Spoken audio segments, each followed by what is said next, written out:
Irmãos, hoje eu quero falar sobre um assunto bíblico, e é um assunto que eu irei me basear em alguns temas, em alguns textos. Esse assunto ele é um absurdo para nós. Então eu vou aqui repetir, o que eu vou falar hoje é um absurdo que o Senhor pede para nós. Então vamos ler 3 passagens bíblicas, por favor. Abre em Gênesis, por favor, abra a sua palavra em Gênesis, capítulo 17. Gênesis 17, e vamos ler o versículo 1.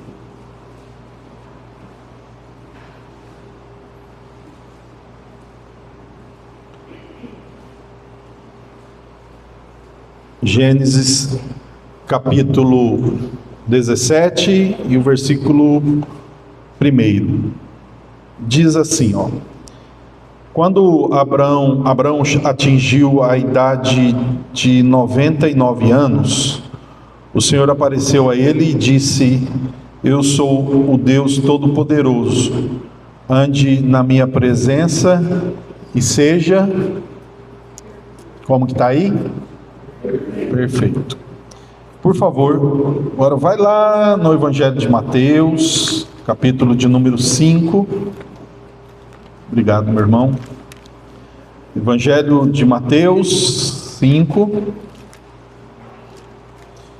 E o versículo de número 48. Então tenha em mente o texto de Gênesis que nós acabamos de ler e vamos ver se nós encontramos algo semelhante nesse versículo aqui, tá? Por isso que eu disse que eu vou pregar um assunto bíblico, né? Mateus 6:48 diz assim: Portanto, sejam perfeitos, como é perfeito o Pai de vocês que está no céu. O que está dizendo aí que nós devemos ser? Por favor, segunda carta de Paulo a Timóteo. Segunda carta de Paulo a Timóteo, capítulo de número 3 e o versículo de número 17.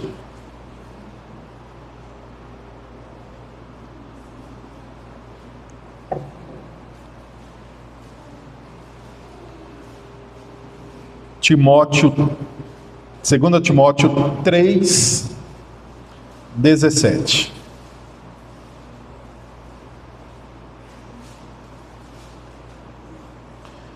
Depois de dizer que a Escritura é inspirada e útil para o ensino, o versículo 17 diz: a fim de que o servo de Deus seja perfeito e perfeitamente habilitado para toda boa obra.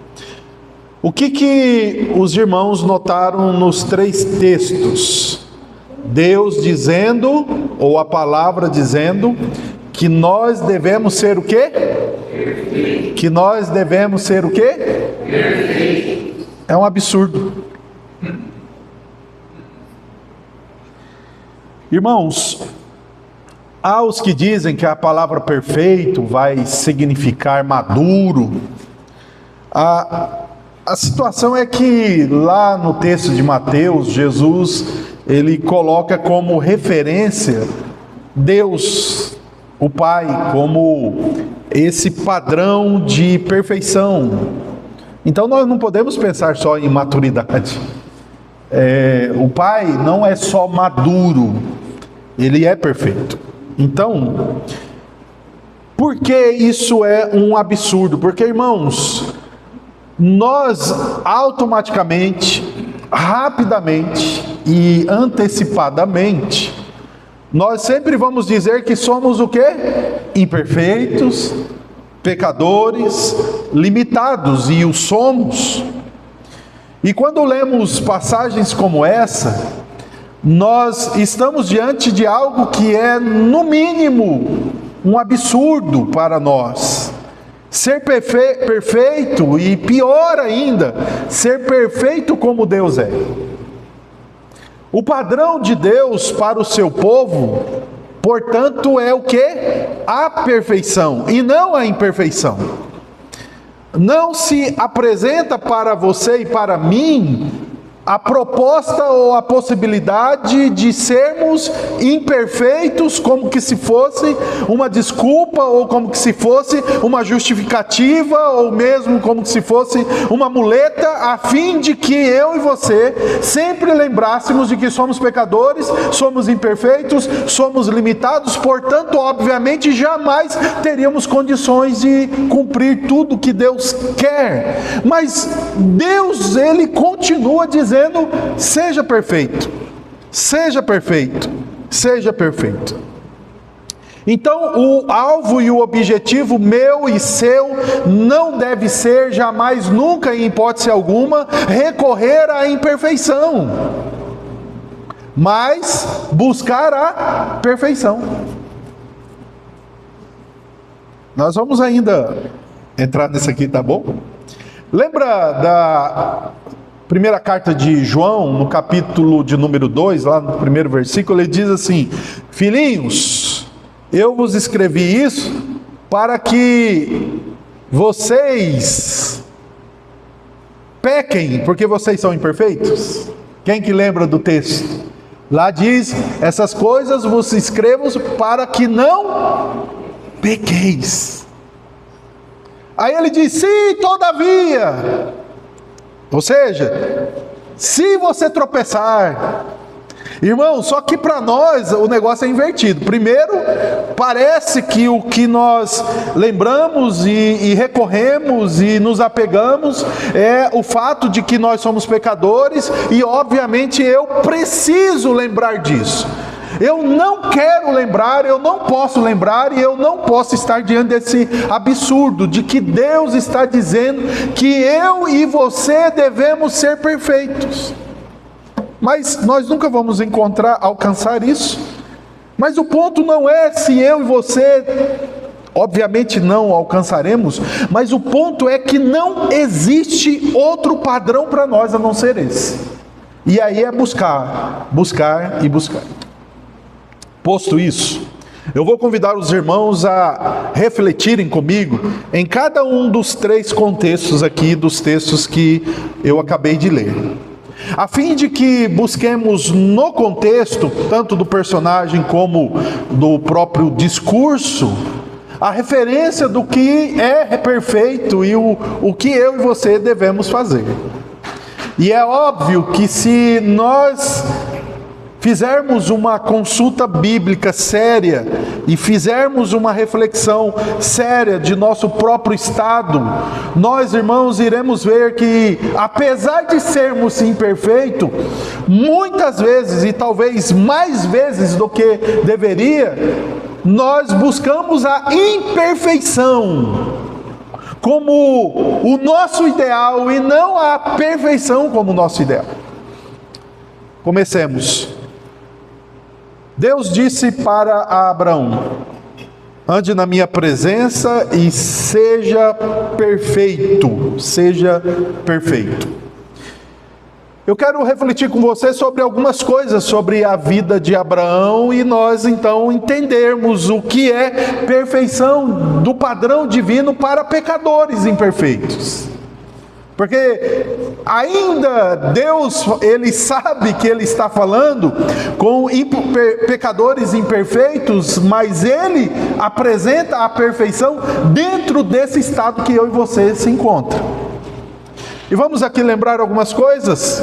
Que tipo de perfeição é essa que Deus convidou Abraão a ter? Irmãos, Abraão, ele demonstrou uma perfeição na confiança.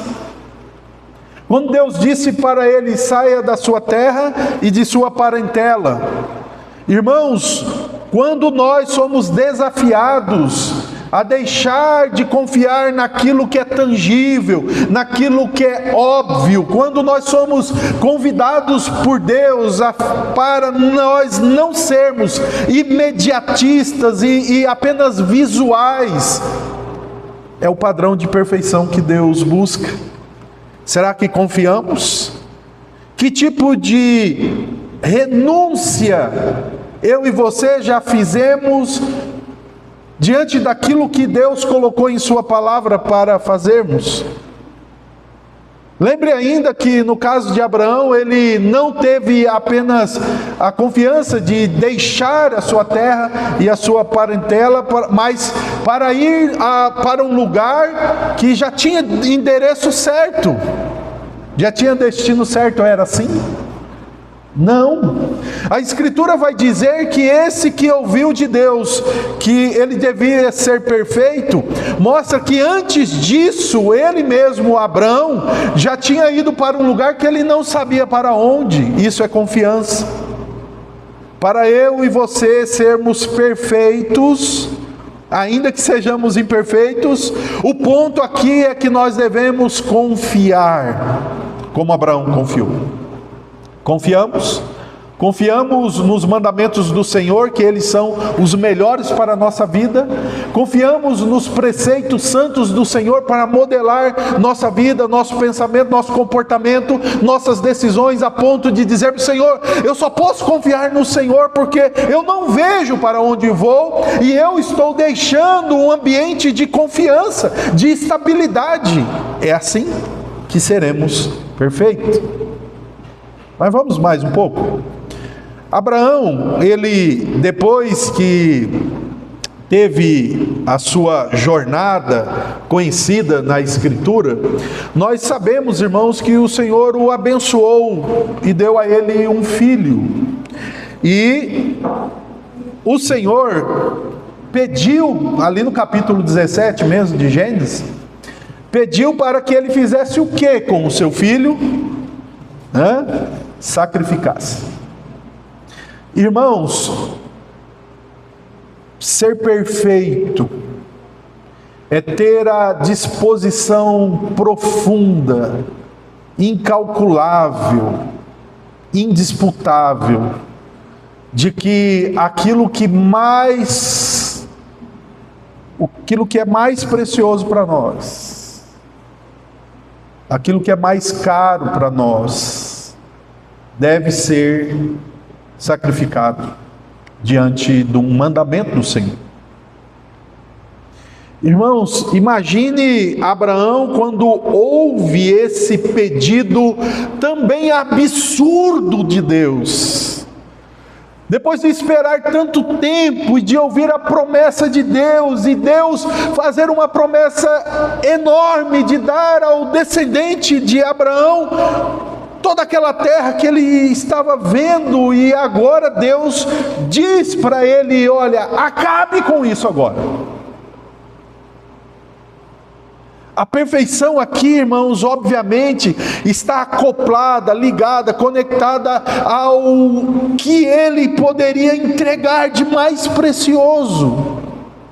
Eu e você só seremos perfeitos naquele padrão que Deus pediu para Abraão, se tivermos a disposição não apenas de confiar no Senhor e abrir mão daquilo que é estável e irmos para aquilo que o Senhor quer que nós alcancemos como seus servos, mas ainda no caminho disso ele dizer: sacrifique isso daí. O que é mais precioso? Qual é o seu Isaac? Abraão, sacrifique a mim. E a Bíblia diz, irmãos, que, aliás, eu disse capítulo 17, irmãos, mas 17 foi quando Deus deu o filho.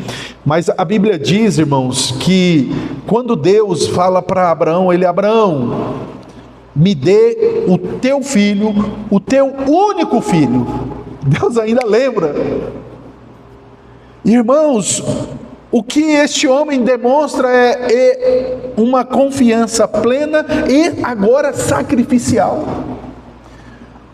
O quanto eu e você, como crentes, temos sacrificado os nossos Isaques, os nossos sonhos e preferências mais alimentadas, os nossos planos mais calculados. Irmãos, o nosso cristianismo e o nosso serviço a Deus muitas vezes está sendo muito fácil, e essa perfeição não é encontrada na vida porque não há nenhum confronto profundo de interesses. O quanto sacrificamos? Está disposto? E lembre-se que para cada um Deus tem um preço. Para cada um Deus tem um preço. Se você lembrar de como Deus em Cristo chamou os discípulos, para um ele disse: abandone tudo isso, e era pescaria. Para outro ele chamou e deixou de ser cobrador de impostos. Outro abandonou a sua própria família. Outro teve que abrir mão de sua fama. E assim vai indo. E qual é o Isaque que Deus tem pedido no altar dos seus interesses? Irmãos, o mandamento de ser perfeito, nós muitas vezes negociamos com o Senhor, não é verdade? Ah, Senhor, mas não é bem assim.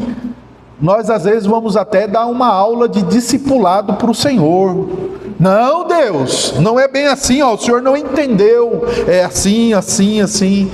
Irmãos, como Deus busca a perfeição do seu povo, ainda ouvindo nossa teimosia e nossa insistência de não abrir mão e não sacrificar aquilo que para nós é demais, precioso demais. Mas o Senhor convida o seu povo a ser perfeito. Vamos continuar? Tinha muitas coisas para dizer da vida de Abraão, não é verdade? Muita coisa. Mas eu acho que esses 2 pontos é o suficiente. Ser perfeito no contexto daquele texto ali de Gênesis 17, aponta para confiarmos plenamente até o ponto do sacrifício. Não tem outro caminho, não tem outra alternativa.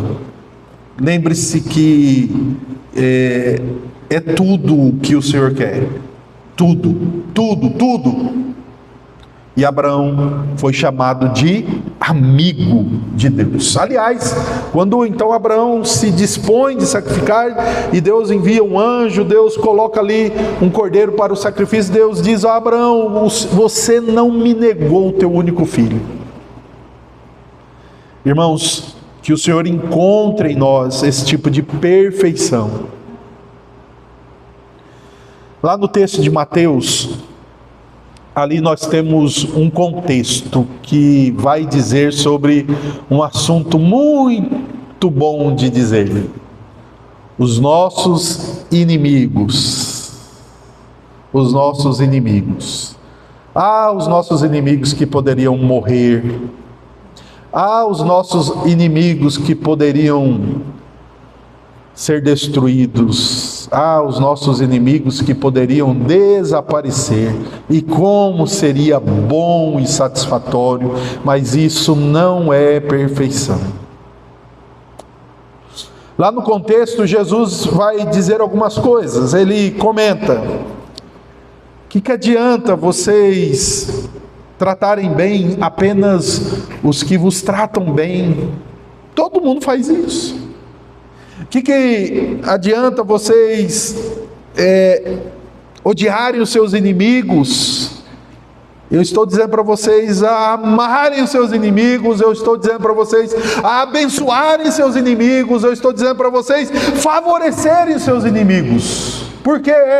Porque ele diz assim: porque o vosso Pai, que é juiz, tem todo direito de fazer tudo isso, e fará isso no momento certo, e no momento que ele estabeleceu desde toda a eternidade. No entanto, Jesus diz que ele continua fazendo o sol nascer e derramando bênçãos sobre a vida de seus inimigos. Aí o que ele diz? Sejam assim.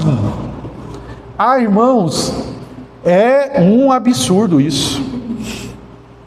É um absurdo. Senhor, o Senhor pode me pedir qualquer coisa, mas amar os inimigos é muita coisa, Senhor. O Senhor poderia pelo menos pedir assim, não se vingue dos inimigos, já estava bom.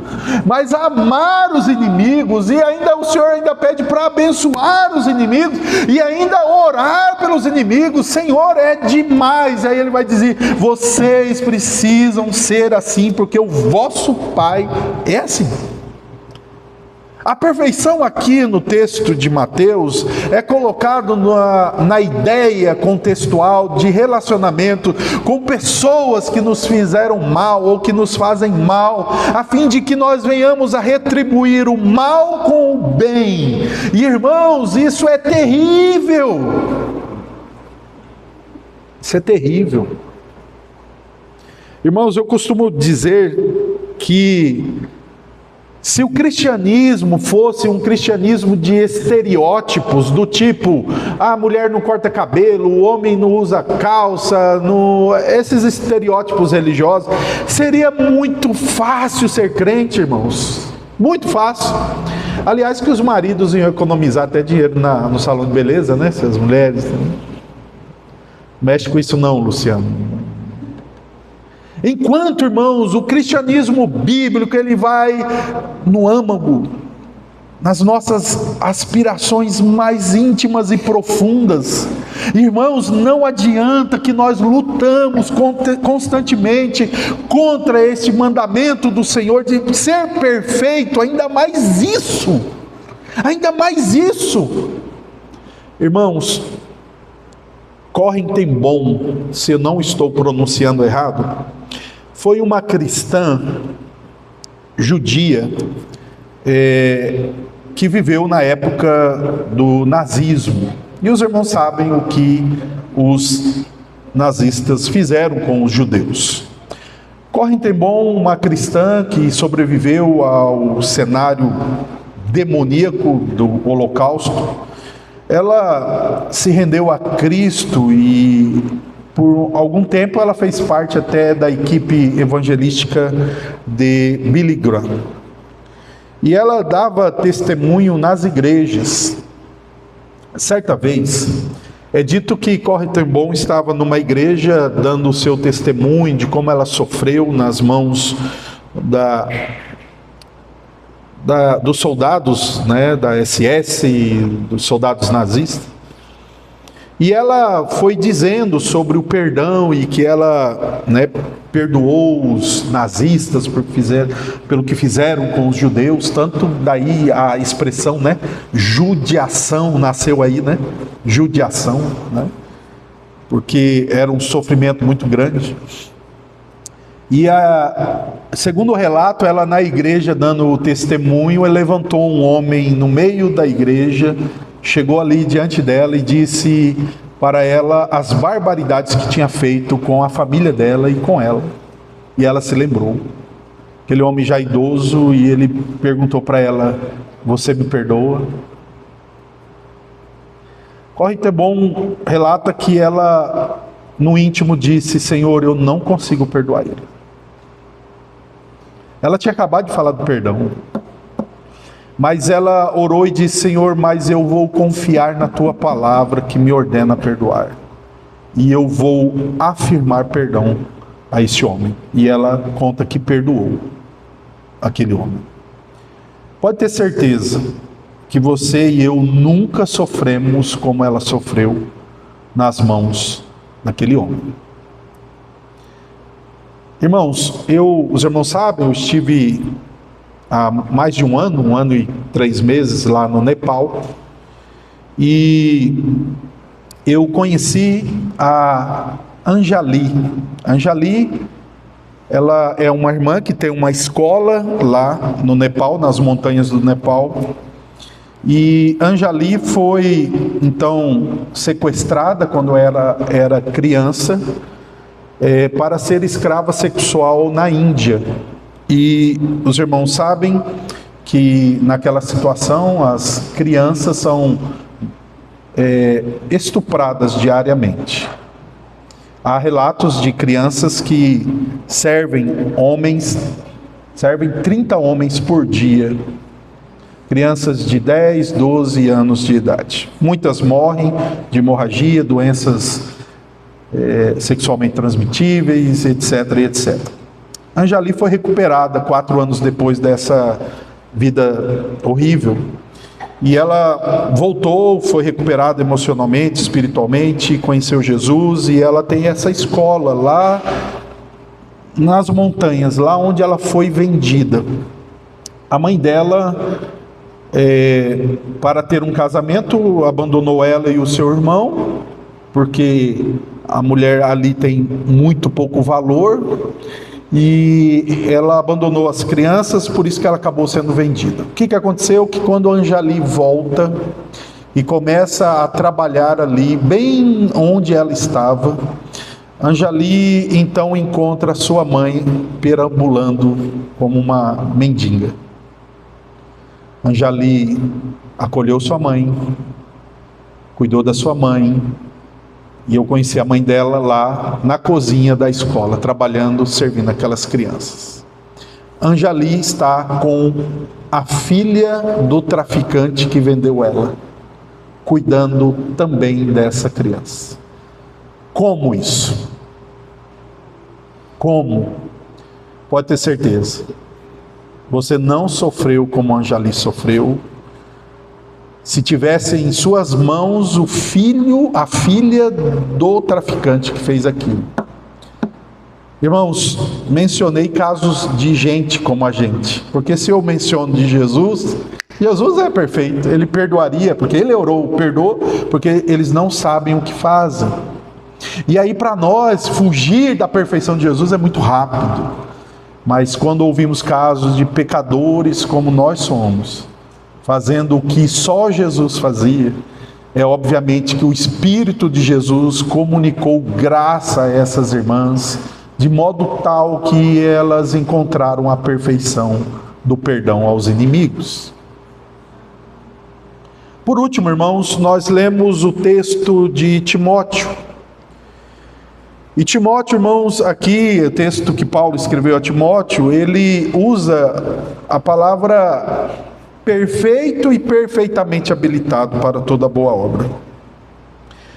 Paulo está mostrando aqui, irmãos, que a Escritura, essa Bíblia aí que você tem em mãos, ela é capaz de nos tornar perfeitos.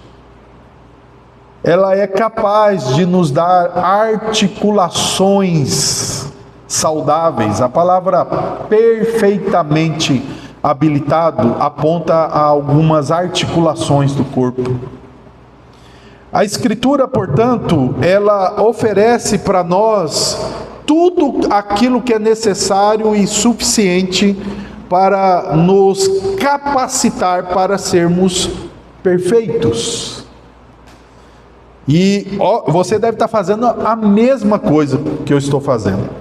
Quando eu escuto a palavra perfeito, parece que tem um eco, reverbera uma outra palavra. Eu sou imperfeito. Se você não está fazendo isso, glória a Deus, porque eu estou falando perfeição e lá eu quero me convencer de que eu sou imperfeito. Irmãos, portanto, a perfeição, ela não é algo tão estranho à luz da Bíblia, como nós achamos. Nós não estamos aqui propagando uma ideia de perfeccionismo, como que se não tivéssemos pecado. Não, Jesus ensinou a orar pelos pecados diariamente. A Bíblia deixa isso muito bem claro, que ninguém pode dizer que não tem pecado. Não obstante, irmãos, a Escritura oferece para todos nós informações suficientes para não só nos informar, mas para nos formar, para alcançarmos aquilo que por Deus é proposto, a nossa perfeição. E ao olhar o texto de 2 Timóteo 3,16, a perfeição está ali claramente ligada a algumas coisas. Primeiro, ao ensino. A Bíblia lá mostra que aqui a Escritura tem as verdades que precisam ser cridas e propagadas pelos crentes, a fim de que eles sejam perfeitos. Temos, portanto, em primeiro lugar, a verdade da perfeição de Deus, sobre a salvação e sobre a moralidade cristã. Tudo isso pode ser encontrado nas Escrituras. A Escritura ainda mostra, irmãos, que a perfeição ali está dizendo para que o homem de Deus, a mulher de Deus, o servo de Deus alcance uma capacidade tal para servir ao Senhor com capacidade, com recursos. Então, irmãos, nós não só teremos a perfeição da doutrina de Deus, mas também seremos nós mesmos capacitados a fim de sermos bons servos. Mas lá ainda, irmãos, o texto diz que nós somos capacitados para toda boa obra. Para toda boa obra. Irmãos, nós crentes da tradição protestante, temos um erro muito sério em pensarmos sobre as boas obras, por ensinar que não somos salvos pelas obras, não somos salvos por aquilo que fazemos. Nós temos erroneamente recebido a ideia de que, já que não há nenhuma necessidade de fazer obra para sermos salvos, então nós não precisamos fazer nenhuma obra. Não.